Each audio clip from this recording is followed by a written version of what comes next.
Hello and welcome to episode 69 of the world's first Paul Weller fan podcast. I'm Dan Jennings, and 10 years ago I gave up my live streaming career as a radio presenter with one big regret: never getting to interview my hero, the legendary British musician Paul Weller. This podcast exists purely to solve that issue.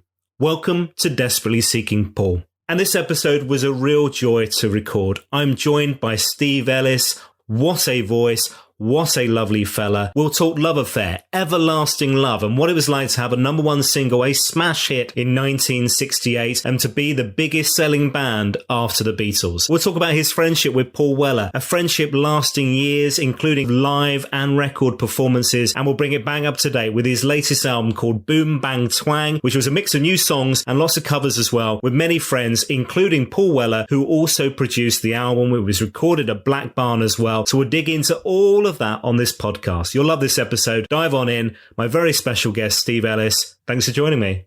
That's a pleasure, Dan. All right, yeah, I'm a bit confused as to what the hell we're doing, but there we are. Nice to see you. False pretenses, I believe.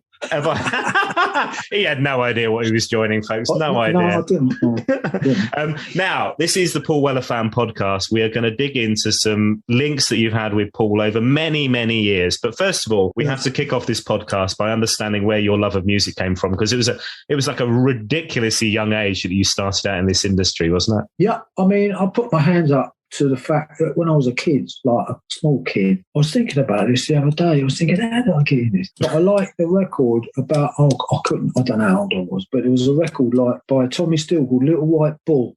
Oh, yeah. And I used to sing it when I was a kid to my mum. And then the next thing I remember, my sister got married and I was at her wedding, obviously. And there was a band on called The Outlaws. And I was absolutely transfixed, standing on my own at the front, like about 6 foot from them, watching their every move, and I was just like taken in by it. Then I was in a gang. You know, we all grew up together. I say gang, but we didn't go around beating people up unless we got into trouble with other gangs. But I mean, what I'm saying is, we were kids that grew up together, about 12 of us, and we were all into soul, Motown, soul, all that sort of stuff. Me personally, I loved all of that and carried it over to the first band that I was in when I was still at school, 16. We just used to have to do cover versions for all the mod clubs, like we did the Flamingo when we were 16. We were told we mustn't tell anybody how old we were. I think we were a bit of a sort of freak show because the drummer was 14. We'd go and do like the Marquee, and we ended up with the residency at the Marquee. We'd do all these clubs in London, the Ricky Tick out with all over, and then we get up and go to school next morning. What influences was I got off the point. You've got to stop me if I get off the point. My wife says I'm not a politician. Boris Johnson, yes. Green is green is green. Okay, fine. Stick to the point, Steve. Is that what she says? I love it. Was this the Soul Survivors? This was the band, the Soul Survivors, correct. Yeah. And didn't you used to just gate crash weddings and stuff and youth clubs saying that you'd been booked? Yeah, we did. We were before the Sex Pistols. But I mean, the stuff that I loved was like Eddie Floyd, Percy Sledge. We used to do Muddy Waters. We did I'm a Man. We did Aaron Neville, Wilson Pickett, Solomon Burke, all those guys. And I ended up playing with them. It was like one of them moments. I've said this before, you know, I went back on the road in the 90s after a bad accident. I didn't even think about recording. It never even came on my radar. I just get out and play. We gig for 10 years. And it was great. It was not, like one band, one van, one driver, and a PA cook, PA guy. And we just went out and played anywhere and everywhere. And we had absolute time of our life. Never thought about recording, ever. I ended up playing with Eddie several times. I've met Eddie quite a few times. He's a top bloke.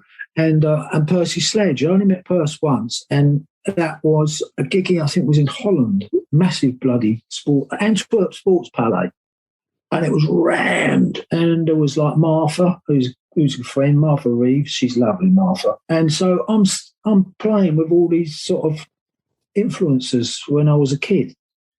So and then I end up centre stage with Percy's Sledge. They had this like encore at the end, and I hate those things, but I thought, no, I ain't missing this one.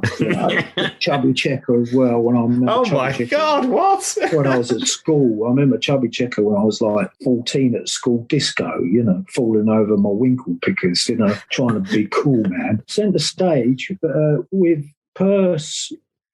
And they do the encore, and there's like loads of British bands as well. We went over on a flight together, and Dave, bless him, rest in peace, from the Tremolos, turned around to me and said, God, if this goes down, it'd be the biggest one in history. There was about 10 bands on the Equals as well. It was a massive show, And I ended up centre stage with Perce and on the mic.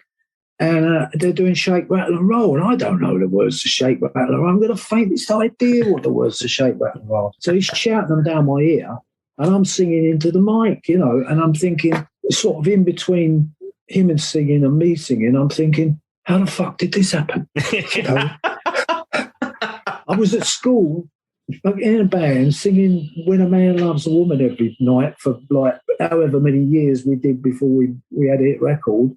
And I ended up on stage standing next to him, and he's shouting the words down there to Shake, Rattle and Roll. You couldn't make that one up, really, could you? And the Soul Survivors morphs then into the Love Affair. Essentially, one band morphs into the next. Was that right? Yeah, absolutely right, Dan. It was.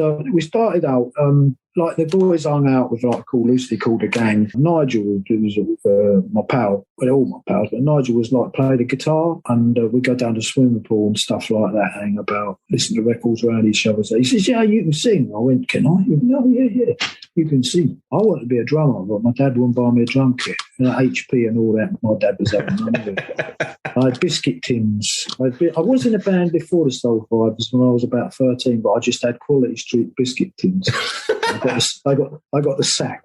I'm not surprised. Did they make a decent tune? I don't know. No, it's two Irish boys I used to go to a boxing club with when we were at school, and they had these catalogue guitars. I could still smell the paintwork when they came out of the boxes, and I was so jealous, but in a good way. I thought, oh, you lucky 7 guitar, I think it was called, or something like that. And I went home and I went, Dad, I've got to have a drum kit. I've been up and looked in the shop, all these drum kits in the window and everything. What are you talking about? I said, I want to get a drum kit for the band. My dad was a lovely, lovely man. He was like an angry Buddhist, my dad. He was the most peaceable man on God's earth. But if he got a beard his bonnet about something, it was like, no, you're not having it. No. In fact, for my whole life, until my mother, bless her, passed away at the age of 90, would still say on the phone to me, my mum would still say, you could have been the manager at the co-op. Because I worked at the co-op when I was at school. I had the old, I'm that old, Dan, I used to drive the butcher's bike. You remember the old one with a basket on the front? Oh, yeah. The Hovis ad. The Hovis ad, yeah. That was you. I had one of them. I used to do deliveries to all the old dears, and they were lovely. They used to give me loads of tips and everything. I was on the butcher's counter, then vegetable counter. I knew it all. I'd done it all. I learned it all. But I was a kid, and the manager was a nice guy, and his son worked there, and a job came up for manager. Well, I was just about to leave school, and he said, I'm considering you for manager's job, like co-manager job or whatever. I said, what about your son? He said, my son, he's a bloody idiot. I went home and I said, they've offered me a job at the co-op. And my mum's, oh, that's fantastic. But I was in the band. So I said, no, I'm not having that, Mum. My dad insisted I had an apprenticeship. So I was apprentice electrician for about 9 months. Glorified T-boy and runner and tightening nuts and bolts. I definitely don't fancy this for life, thank you very much, God. So the band started sort of getting a big following and did a dreadful record that died a death and deserved to. Mum liked it and got played by Tony Blackburn, bless him. That died a death. And then we got offered the Everlasting Love. And I jumped at it because it was Southern Soul and I loved it. It's a proper soul anthem, that, isn't it? And it's one, presumably, a song that changed your life, I'm guessing. It's a madness because for a while I wouldn't play it when I left the band because it turned into like Screamadelica. You couldn't hear anything. It was just all girls screaming. You couldn't hear anything. It was just all screaming. And I thought I got into this for the music, So I formed a band with Zoot Money after that. But I don't know. I could be manager at a co-op. I love that. I love the fact that your mum's like, you know what, yeah, this music stuff and being top of the charts and being, the biggest selling band after the Beatles in 1968 is all very impressive, son, but actually you could have been manager of the co-op. You know it. But no, the other thing I was going to say is like, my dad, you got to have an apprenticeship, blah, blah, blah, blah. And then my mum, to her dying days, used to say to me on the phone, and I spoke to her, when you're going to get a proper job, you could have been a manager at the co-op. And I go, Mum, for God's sake, let it go, woman. Be CEO of the co-op by now. I know, I could have owned it. No, but I'm joking. Now, take us back there. I know you don't look back too often. You're much like Paul in that sense, but do take us back to those late 60s where you're having those big hits, that massive chart success, Everlasting Love we talked about, but, Rainbow Valley, A Day Without Love, Bringing On Back the Good Times, these huge, big songs. You are the band are massive. What does that feel like, being part of that mix? It's a madness because, as I recall, it's just a madness because you're just like hamsters on a wheel. It's like you're forever perpetual motion. You don't stop because you're young. You've got all the energy in the world. So we're just having the time of our lives, and we're just playing all the time. We're playing practically every night, and then in between that, you've got like people going, "Oh, can we do a photo session?" You get 8 o'clock in the morning, and like, "Oh no, please, no." But the manager says you've got a photo session at Battersea Funfair at 8 o'clock, filming a video or something like that, and Top of the Pops or whatever. I don't know.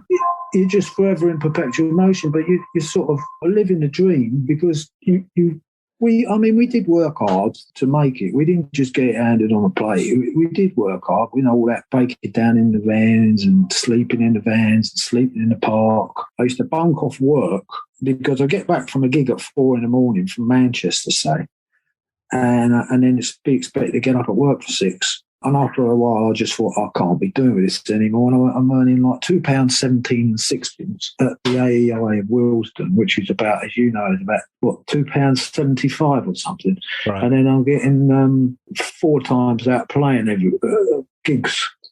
So I just used to give mum's money and tell my dad that everything was good at work. Until he found out, because my uncle was park keeper, and he found me asleep in the bushes.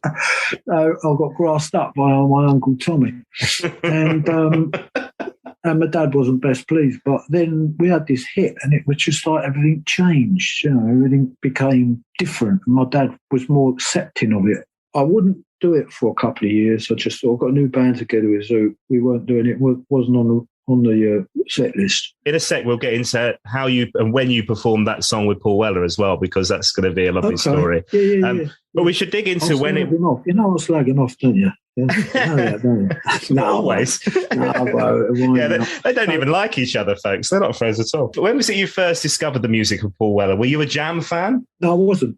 Not in a bad way. I got out in the music industry. We had a manager called Don Arden. I was in a band called Widowmaker, which was like a rock band, and we toured relentlessly, endlessly, America, everywhere. And I just thought, I'd rather see my kids grow up, quite frankly. And I know that Paul feels kind of the same way about America, because if you want to break America, you got to tour there like 6, 7. This is back in the day. I don't know about now because the whole industry's changed. But, you'd have to, like bands like Humble Pie and all that, Stevie Marriott and Peter Framps and that. And Jerry, my mate, Jerry the drummer, is a good pal of mine, still is.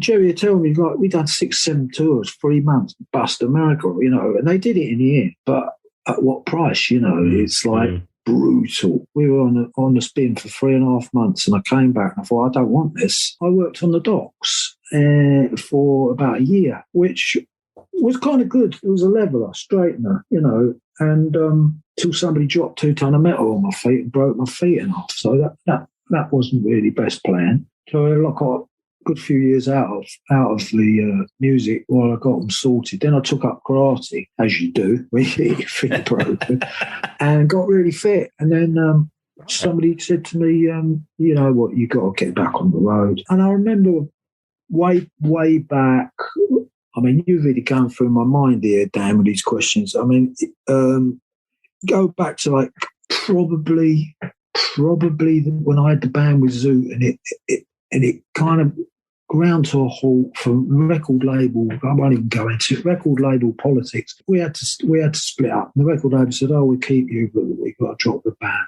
And I wasn't best pleased about it, of course, because it was a great band, as far as I'm concerned. I was sort of a bit bandless, and I felt a little bit lost. So I went and saw Alexis Corner. I don't know if you've heard of him. No, I haven't.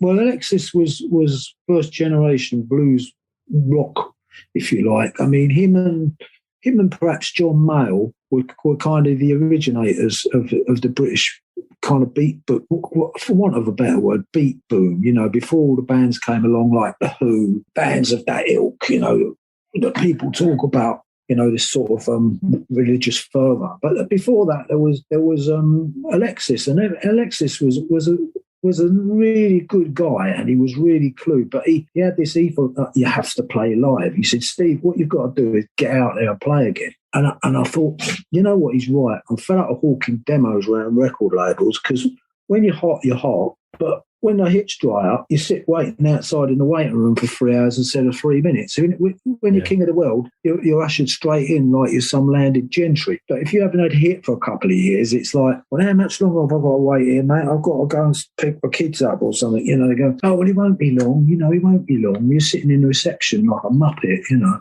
You say, "God, I've got so off the point, haven't I? I've told you, stop me." I know what happened. We've got to reel all the way back. I'm on the docks. This is about 78, 9, something like that, 78, 79. So the casuals at work, like the young boys at work, 7, 8, 9 years younger than me, we used to have like transistor radios on the quay when we were unloading the boats. You know, get Russian boats full of peat. That was a lovely job. 3 days of unloading Russian peat. And it's frozen stiff from the Baltic. You can imagine what it's like. But you've got a transistor radio and it's blasting out, and there's this band on, the Jam, and they're raging.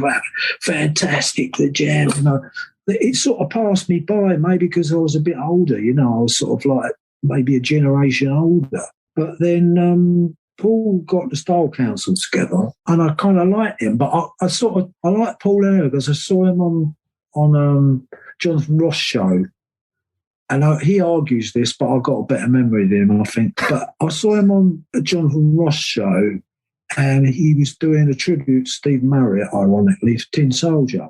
Yes. And because Steve passed away. And I said to my wife, I said, "I really like that guy. There's something about that guy. I like that guy." So I sent him some tapes of some demos I'd done, and he got in touch, and he said, come up to when he had the studio at what's it called? Solid Bond, yeah? Yeah, that's it, yeah. So I went up to Solid Bond with my daughter, Katie. I tell you how long it was. She's 50 now, but she was a bit of a Jam fan. And I said, "Do you want to come meet Paul?" She said, "Oh, yeah, can I come with you, Dad?" I went, "Yeah, of course you can."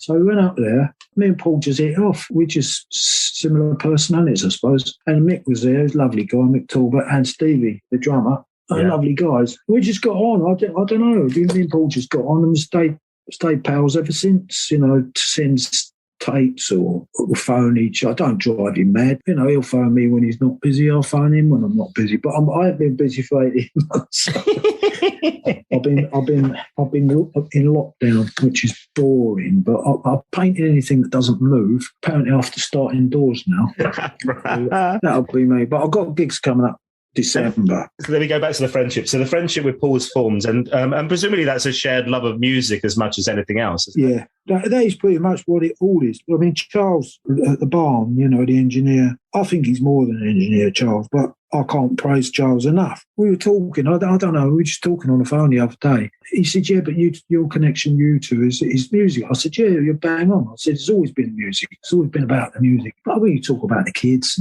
and other normal sort of things as well, you know. But I don't drive him mad, you know. I don't get this. People drive people bloody mad for what reason? You know, what is it? I don't get it. Somebody on the podcast the other day said about working with Paul, which was Declan O'Rourke. I don't know if you know Declan. He'd been at the barn and recorded his album, and he was saying about that.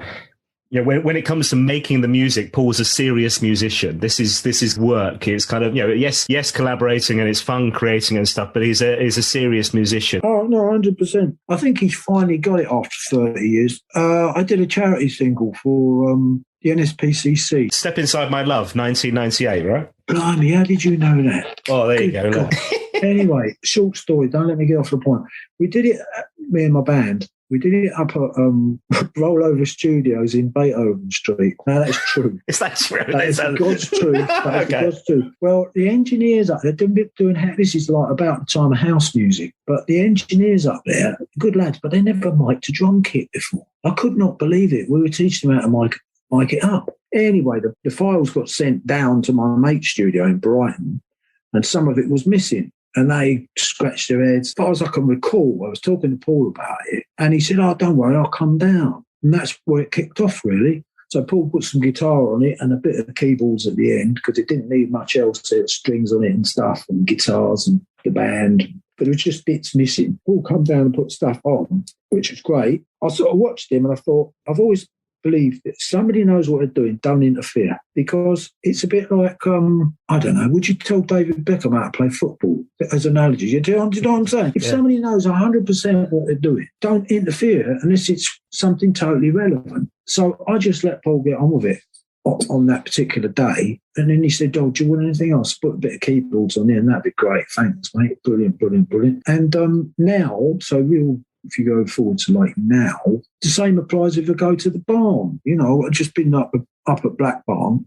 We've had a song worked on in the post, the lockdown post, where you send me a tune, so forth. Charles put it on a CD and I'll get it, put my headphones on. So we worked on that. And the same applies. So you got Ben, the Moons, I call them the Black Barn crew, but Ben Gordelier, yeah.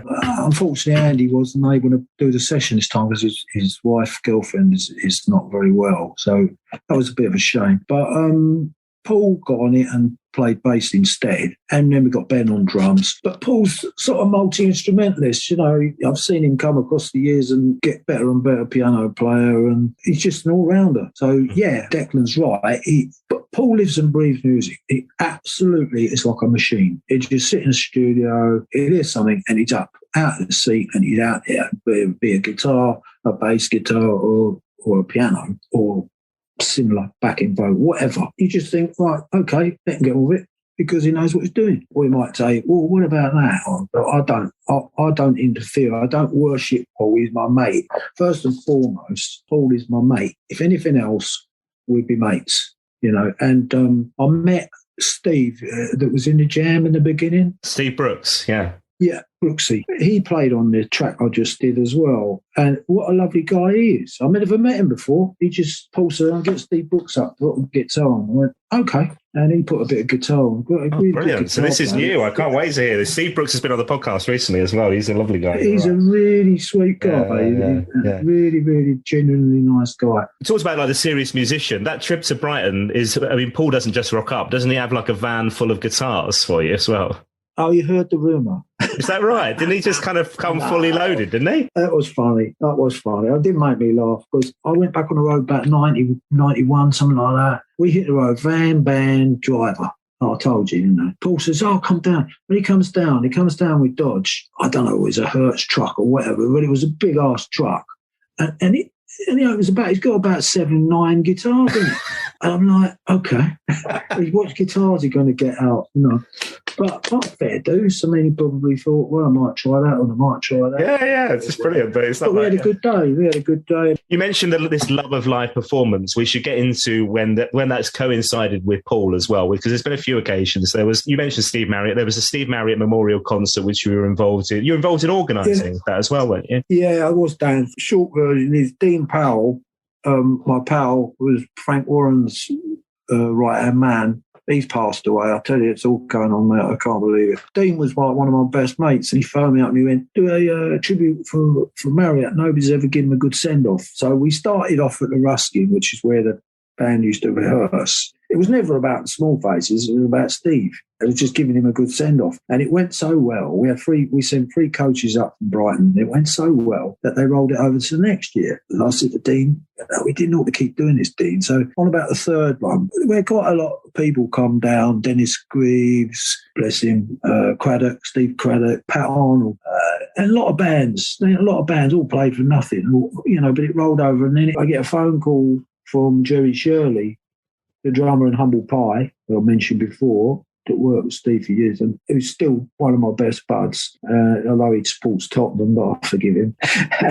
He said, I need some help. I said, what's going on? He said, I'm organising this Astoria gig. I said, I've heard about this. What's going on? Then I spoke to Dean about it, and we ended up doing Astoria, and Paul did it, Noel Gallagher did it, Matt come over from America, Small Faces. Matt's a lovely guy, but Kenny Jones as well.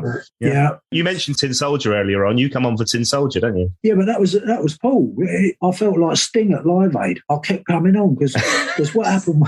No, it's true, I tell you. What happened was Chris Farlow is an old mate of mine. You know Chris Farlow, surely. Chris didn't turn up, and I've toured with him since, and I don't know what happened. Something went wrong. He's no shirker, Chris. He's 80. What is he now? He's older than me. Chris is like 81, 2, and he's still gigging. You know, you won't stop him. He says to me, he says, I don't care if I die on stage. I don't care if I die on stage, son. That's what I do, boy. That's what I do. But that's how he talks. But I love him to bits. But he was a no-show, so I go back on again with the All-Star Band with Zach Starkey, what a drummer. Brilliant. Yeah. And Bucket Colwell, Dave, he's a lovely guy, and Bobby, who was the Streetwalkers with Roger Chapman. Great band, great band. But I don't want to digress. Then I thought, right, that's it. I'm going home. Because my wife and kid with me, and my boy was with me, and I said, I'm going home now. Tell her I'll see you later. And then Paul comes out and dresses, and he says, are you going to come and do Tin Soldier with us at the end? I went, oh, come on, you do it. He went, no, I want you to do it. So I went on, sang that, and I had my jeans and my jean jacket on. I was going home.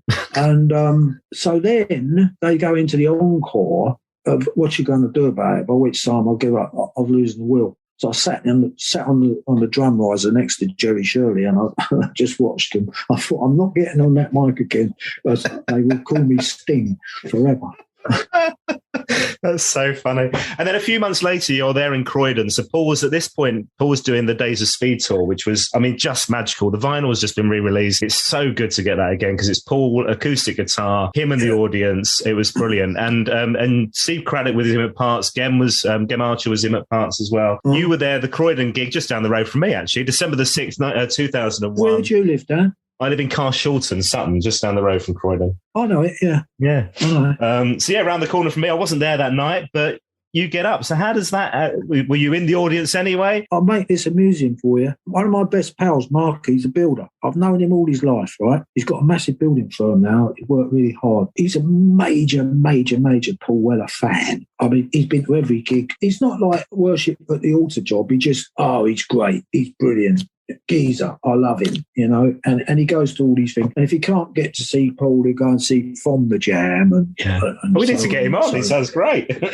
Oh, he's top bloke. He's phoned me up and he's gone, I'm going to see Paul Weller at this gig, blah, blah, blah, blah, blah. I said, oh, yeah. I couldn't tell him to. I went, I thought I'd wind him up. So I went, yeah. I said, well, I might see you there. I don't know. Anyway. Paul had already phoned me and he'd gone, fancy coming up, maybe do a couple of numbers. So I said, yeah, and I'll come up with Val, my wife, did a sound check, went for a couple of tracks and went on. That's it. That's all there is to it. It was like, run for a couple of tracks, went on. And I looked down on the third person back on the right-hand side was my mate Mark, and I just pointed at him and burst out laughing. And he still mentions it to this day. He goes, you bastard.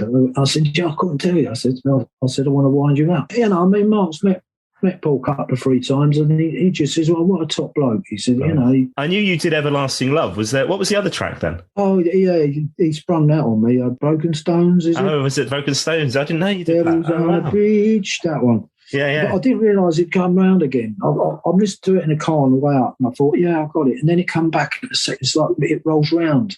It rolls round on itself, so you end up singing double. So I had a lump of cardboard in my mouth with the rest of the words. If you can imagine. I literally said, I wish I'd had a bloody camera. I'm standing there on the right-hand side with a lump of cardboard in my mouth, clapping my hands with the rest of the words on. But it sort of rolls around on itself. I think that song kind of had a life of its own. It sort of, it sort of impacted with people, didn't it, that track? I've seen a lot of Paul gigs, if he's around, if he's around here, I mean, if he's playing Manchester, you can forget about it. But I mean, if he's playing in and around Brighton or wherever, I went to Bournemouth once, if he's localish, of course I'll go if I'm not working. But I've missed him the last 3 years because I've been touring myself. So now, look, I should ask you about the album. So let's get into a couple of things I need to ask you about. So that version of Everlasting Love, was that the one that then came out on your album, The Best of Days? Best of Days. I'm doing a box set at the moment, which that'll be on. I said to Paul, he sent me the tapes from the night, because he trusts me. He knows I'm not going to bloody give out tapes or anything like that. Otherwise we wouldn't be mates anymore. So it's like he trusts me, I trust him. That's it, So I said to him, that track's not too bad, can I put it on the album for a bonus track? He said, yeah, of course you can. So I put it on The Best of Days as a bonus track. We also have to get into this, my friend. I don't know if you can see this.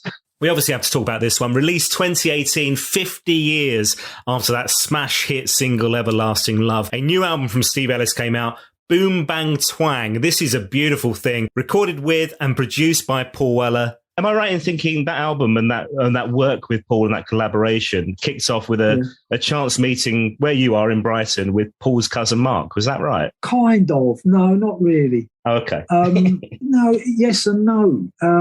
See, there's a lot of stuff going on. You're asking me to go back to 1966, and I'm trying to remember it. Exactly. It's something. I don't think I'm doing too bad. You're doing fabulous, my friend. It's a little bit difficult to sort of gauge sometimes. No, Paul sent me a track to work on, which is on the album. It's the bluesy one. Lonely No More? No. We wrote that as a sort of Motown-y sort of... Crimea River. Yeah, well done. I forgot the title. Terrible, wasn't I? So he sent me a backing track of sorts. Charles edited all up with it. I went in and did the vocal. This is an interim period. And then what happened was, in that space of time, I went into Brighton. I used to go into Brighton a lot. Not at the moment, but I used to go to Brighton. I've got a lot of mates in Brighton. They've got shops and all sorts of things. And if I get bored and I've got a day off from gigging or whatever, I fancy a stroll out, I go to Brighton and see my pal. So I'm in this place called Snoopers, and this bloke keeps staring at me, and I thought, what does he keep looking at me for? And this happened 2 or 3 times while I'm in there. So I come out of there, didn't think much more about it, really. Then I went into my pal's shop, Sydney Street, and lo and behold, he's in there with his wife. I said, I've just seen you in Snoopers. He said, yeah. He said, I'm Mark. I said, hello, Mark. I said, I couldn't understand why he kept staring at me. He said, you're Steve, aren't you? I went, yeah.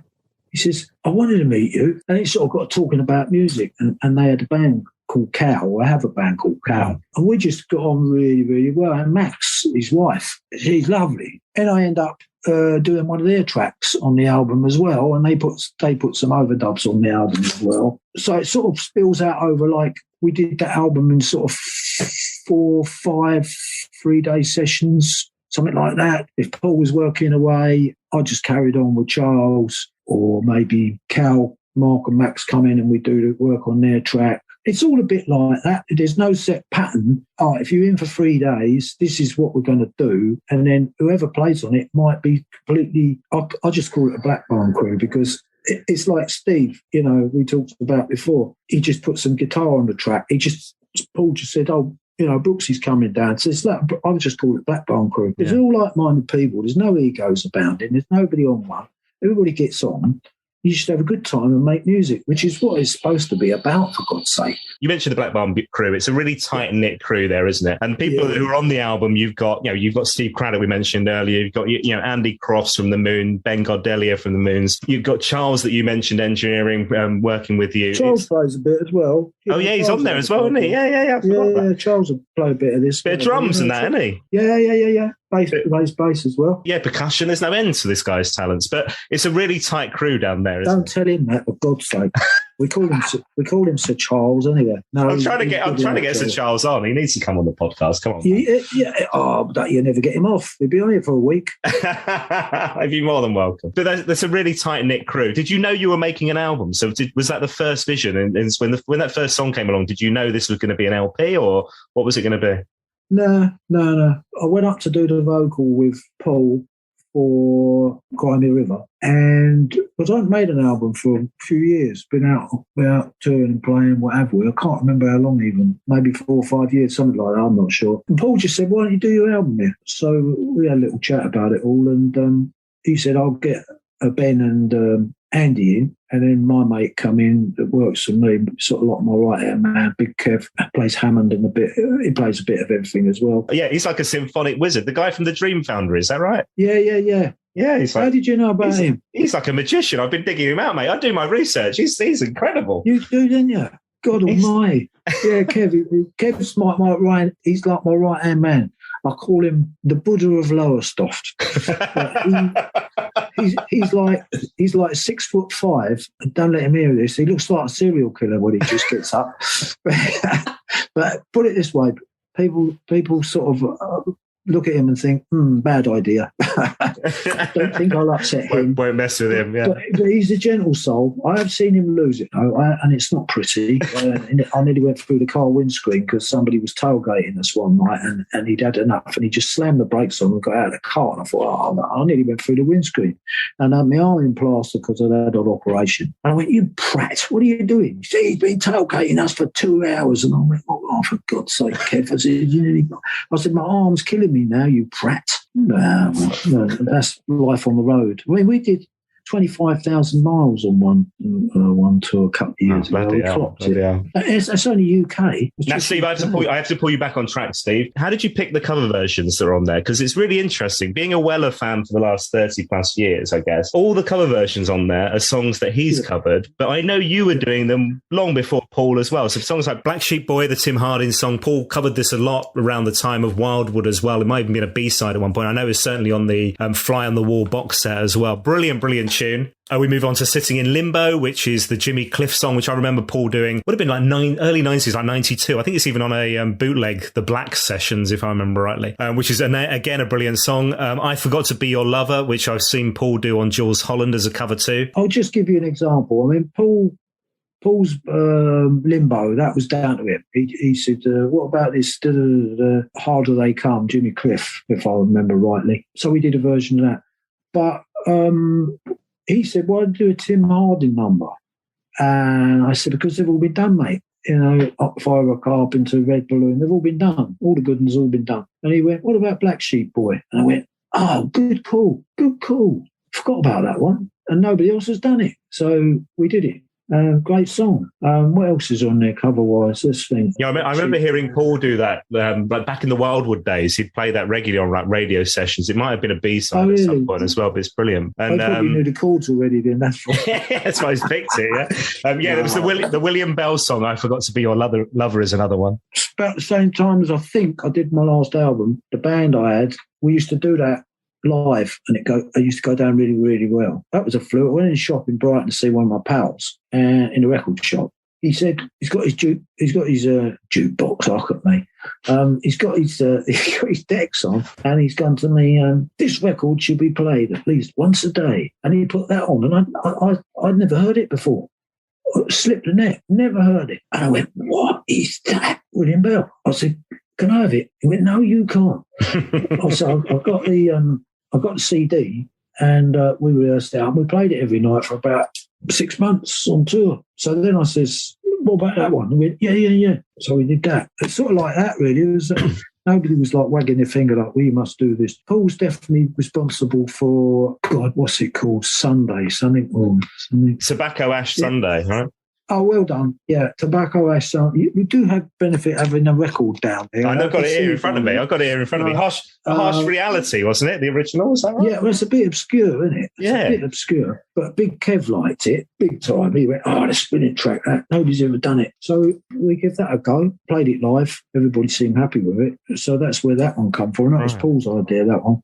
And what's it like in the studio with Paul because I'm guessing he's like in a producer mode as well, where it's that collaboration, you're kind of bouncing ideas off each other. A lot of my guests have talked about Paul adding brushstrokes to songs as a kind of painter, and the fact that he's able to add in this kind of, these little touches on records that just kind of add sparkle. Yeah, well, that's what I said to you before. I mean, I hope you don't hear this because we end up falling out. In one might have said something wrong, I don't know. Because I can't take it all serious. He's my mate, and that's it. That's the end of it. No, to answer your question, he will just get an idea. And he won't say anything. I told you before, just get up and go and put it on. And you go, oh, yeah, that works. It's like I did go back to what we was talking about, that track, Oh Death. That's the last track on the album. We were going to lose it. And then I thought, nah, it deserves more than that, really. You know, so Charles has gone, yeah, but Paul's away. I said, well, I'll just put it down a cappella. I said, I'll just sing it a cappella, put a drone on it. I said, put a drone on it, so I sort of staying in key virtually, which I managed to do. And then I put it down. It was sort of left in abeyance. And then Paul came back from wherever. He heard it, picked his guitar up, went straight out, put his guitar in it, and then said to Charles, play that backwards. So it was like a backwards guitar. And I said to Charles, put a lutein bell on it. So like a ship bell in the night, warning bell. Yeah. In the ocean. I think Charles put something, I can't remember what he put on it, a little bit of something, I don't know what he put on it, but he did add something to it, Charles. And then we sort of thought, Charles was going, shit, it was a bit of an odd track. I said, I think I might even talk to Paul about it, and I just said, Paul, look, we put it on the end, we stick it on the end. I said, if they like it, they like it. If they don't like it, they take it off, turn it off, turn it over, whatever. So we put it on the album. So I'm doing this gig on tour, and this little Molly girl comes up to me. Hello, Steve, how are you? And I go, yeah, I'm all right. You all right? Yeah. I bought your album. I went, oh, thanks. I said, what track do you like best? She says, Oh Death. I went, no. I mean, you couldn't make that up, could you? Really? You can't gauge what people like. Are there ever occasions when it doesn't work then, and you're kind of trying something and going, each of you, and going, and then you're like, nah, let's ditch that, take it off again? Yeah, the fact that you can just go, hear a track, go, oh, what that needs is this, then wander off, play it. You can go, oh, what it needs is a bit of this bells or this shit thing, and it just works. How does that? I mean, do you ever get something you go, no, that sounds crap, ditch that, didn't work? But it seems like it works every time. It does. We've never scrapped anything. I don't know. I can't. That's mad. I don't know. That's mad. It's like me. Connected. What does he say? Connected by the universe. Yeah. It's just like sometimes I don't speak to Paul all the time. I don't drive him mad. He's my mate, and I'm always there for him. If he needed me, I'll be there for him. Whatever. One day I says to him, I said, it's fucking weird the other day. He says, why? I said, I was standing at the sink washing up, and I don't know why, I was thinking about you. And then you rang me up. And it was like, in that split second, it was like he rang me up, and I went, hello, it's Paul. I went, you're having a laugh. He went, what are you talking about? And it's like just strange, but I don't know what it is. Perhaps it's because we're Welsh. I don't know. Welsh ancestors. Who knows? I don't know. Yeah. I don't know. No, I love Paul to bits. I mean, it's a Paul Weller podcast, whatever I'm just telling you what it is like. He's my mate. How did it feel when he did the little write-up for the album? And I'll read it out. I won't read it out to you because you know what it says and it will embarrass you. But when you got that and he wrote all the words there, what did it feel like to get that back from your mate? I thought it was nice. It was a little touch because it was his idea. So I'm going to write a little line, I think, for the album. But what I like about Paul's Black and White is like, I've got a lot of mates in the music business. I used to be major league pals with Roger Daltrey, people go, I got one the other day, it was a killer. It was, I'll go back to what you said, it was a killer the other day. My brother sent me an email saying his mate has got a bucket list, and on it he wants to meet Roger Daltrey, could I arrange a meeting? And I was like, phone my brother. I said, is this a wind-up or what? He went, no, don't, I'm not taking the bullet for him. He asked me to ask you, and I told him there was no chance. But people just get the most ridiculous ideas in their head, about fame and all it, this alleged fame, But I'm not debunking it. I'm just saying it's weird. Yeah. I find it weird. Well, all you're doing as well is just something you love to do, right? I'm guessing you're not thinking too much. I mean, he did it. He's my mate, and I'd do the same for him. But, we've never had a bad word in what must be 30 years. What's the style council? Is that 30 years? 40, 38 since it started. Really? Yeah. Oh, no, that means I've only got a little bit left. Well, Steve, we need to wrap up before you go then. No. God help us. I'm not going yet, mate. I'm not going yet. I refuse. You mentioned about recording with Paul recently, so something new is on the way. Is that another album? Yeah. Is that a single, just a song? Tell us about that. I'm not plug-in, but I've got a box. I'm working on a box set at the moment, 10 CD sort of box sets, career retrospective, whatever they want to call it. And it's all encompasses most of the tracks we can license in, which is a real job of work. And we've been doing it for months, and it's all coming together, and I've put loads of work into it. And Paul said, well, why don't we do a bonus track for it? I went, yeah, I'm up for that if you're up for it, you know. So he sent me this track in the lockdown that I told you about. I sort of worked on it, and then we were going to go, but then we got circumstances were good to go up the studio, and because of COVID, basically. It was primarily for a bonus track for the box set. I'll probably put it out as, I don't know, it's up for debate, really. I'll have to talk to Paul about it, but I mean, we'll probably put it out as a single. I've got this other track I want to record, not with Paul, with my mate Norman, but he's in a blues band, Norman Beaker. I've recorded with him on his album last year or the year before, I can't remember. Norman's great. He's played with everybody. Alexis Corner, you've never heard of. Eric Clapton, I think. Peter Green. He's played with everybody. A lovely bloke from Salford. I found this track. I won't tell you what it is, but I found this track, which is 1965, which could be totally appropriate for what's going on right now in this world where madness we're all currently living in. I might have a stab at that, and then might even get it remixed as well. Drag it into the 21st century. What about live dates for you? Is 2022 back on the road? I've got dates in the sheet for December. Okay. And then I've got dates right through till June. Whether they come off, I don't know, because everything is so precarious at the moment. I mean, numbers are going up. I think people have sort of been logged into this false sense of it's over. It's not over. It's spiking. I think that gigs might suffer. Certainly the tour I should be on now, it's had a big impact on now. People getting ill within the tour itself, dates being pulled. I took a judgment call on it because I had a medical problem with my throat and chest that I picked up on tour last year. Last tour, not last year. End of 2019, beginning of 20. So I was sort of like under review from the hospital, and the first chance I've had to sing was ironically at Black Barn when I did this track I just done. Yeah. So I said to the promoter, I said, I'm not confident that I can do this tour purely because I've never turned a gig down in my life, purely because I don't want to get 3-4 dates in and my voice goes.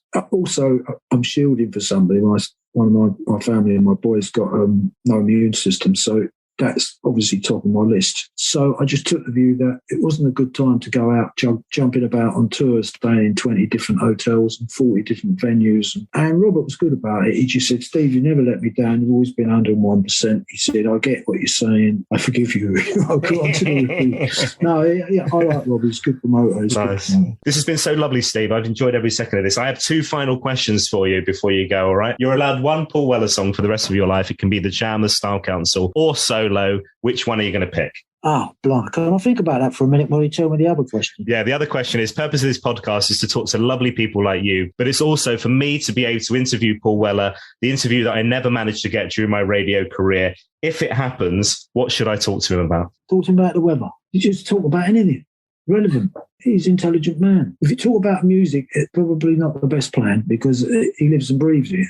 But he's into all sorts. You know, he's got a lively mind. He's top guy. He's one of my best pals. You know, all the years in the music industry, there have been but a few constants, and he is top 5. You know, there's Zoot Money, there's Paul, and there's a few others. The top 5. You know, they're like my brothers. I said to Paul once, I said many years ago, I said to him, and I'm not saying it for any other reason, it's true, I was staying at Roger Daltrey's for a couple of days, and probably a good few years back now, 10 years maybe, I can't remember. I talked to Paul on the phone and I said, you know, you're like my brother, don't you? And I think that's pretty much how I view him. He's like my brother. And I like his attitude because, you know, there's 2 answers to a question. There's a long-winded one that goes around in circles and never ending when you ask a really, really, really serious question, and there's another one which is just no. And Paul doesn't waste his breath on things like somebody goes, would you consider... No. You know, it's great because it just saves all the emotion. Yeah, straight to the point. It just saves all. If there ever is this interview, he'll never speak to me again. I'll get out of it. Let me think. What song would... God almighty. Oh, hang on a minute. Can I have 3? Well, one from each band. Well, I don't know if it'd be one from each band. Oh, go on there. All right, tell me what's going through your head. Go on. If it was the Jam, the one song that always stuck with me was That's Entertainment. Yeah. That always stuck with me. When Paul was solo, his first album, which I think is excellent, I still play it. There's a track on it called Into Tomorrow. Oh, yeah. What a great tune. That's one of my favourite tracks. I like Changing Man. And then I like Fat Pop. There's 2 or 3 tracks on there that I really like. There's always 2 or 3 tracks that I really like on every album he does. I mean, particularly, I was singing one down the phone to him once when I was going to the garage. I just got the copy of it. I just got the album. He sent me the album. I said, yeah, I like that track. Sha-la-la-la-la. That's a good track. Can't remember what it's called, but I mean, the wonder of it all, the joy to know, or something like that. I think that's a fabulous song. But I mean, you just come out with a gem every now and again, and there's too many. There's too many. It's a difficult question to answer seriously.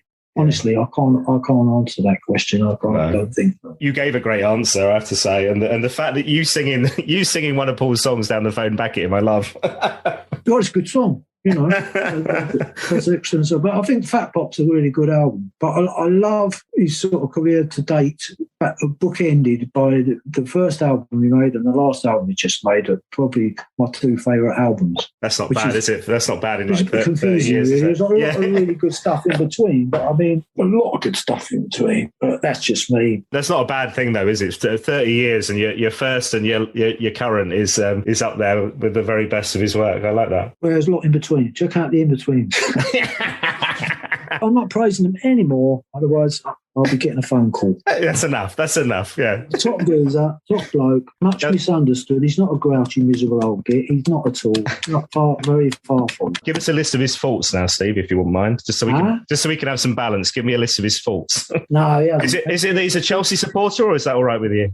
Yeah, that's the biggest fault he's got, yeah, most definitely. Well read, yeah. But I did buy him a Chelsea scarf. From an Arsenal supporter, mate, that is a really, really big gift. Was it your scarf that he put on top of the piano at the live gig? Did you see that? A woolly one? Yeah, I gave him it. If it's a woolly one, I gave him it. Yeah. Oh, funny. Yeah. It was Chelsea were in the FA Cup final when he did a live concert. It was the one at, who was it? It was the Barbican gig. I don't know. I gave him it at the barn a couple of years ago when we were doing the album. I gave him a Chelsea. I couldn't believe I gave him a Chelsea scarf. My Arsenal supporter gave him a Chelsea scarf. Could have been a Tottenham one. That's true. Could have been worse. No, I shouldn't say that. Joey Shirley would be panning me off now. Steve, I've loved every second of this. Thank you so much for your time, man. I really appreciate it. No, my pleasure. And thanks for having me. I hope I haven't talked your ears off. I just haven't seen anybody for 18 months. That's nice. You can keep that bit in. Keep that in. I haven't seen anyone. Absolute pleasure, mate. It was nice to meet you, albeit across the strangeness of the internet or whatever it is. Well, there you go. I told you it was a very special episode. My thanks once again to Steve Ellis for joining me on the podcast. And I promise I'll read out the sleeve notes for Boom Bang Twang. This is what Paul wrote on the sleeve notes. Maybe if we live long enough, we grow into what we always wanted to be. Maybe, just maybe, if we stick at what we love, it'll come round and come good. Steve Ellis has earned the right to sing the blues if he wants, and sing it he does. I think back to seeing him on Top of the Pops, him as a little kid with a big voice, to all these years later, 50. I was 10 at the time. It's true, I tell you. When the same little fella is still singing with a big voice. Through all life's trials and letdowns, pain, loss, mistakes, circumstances, love, happiness, we're all looking for the good bits. Here's some for you. Paul Weller, 2018.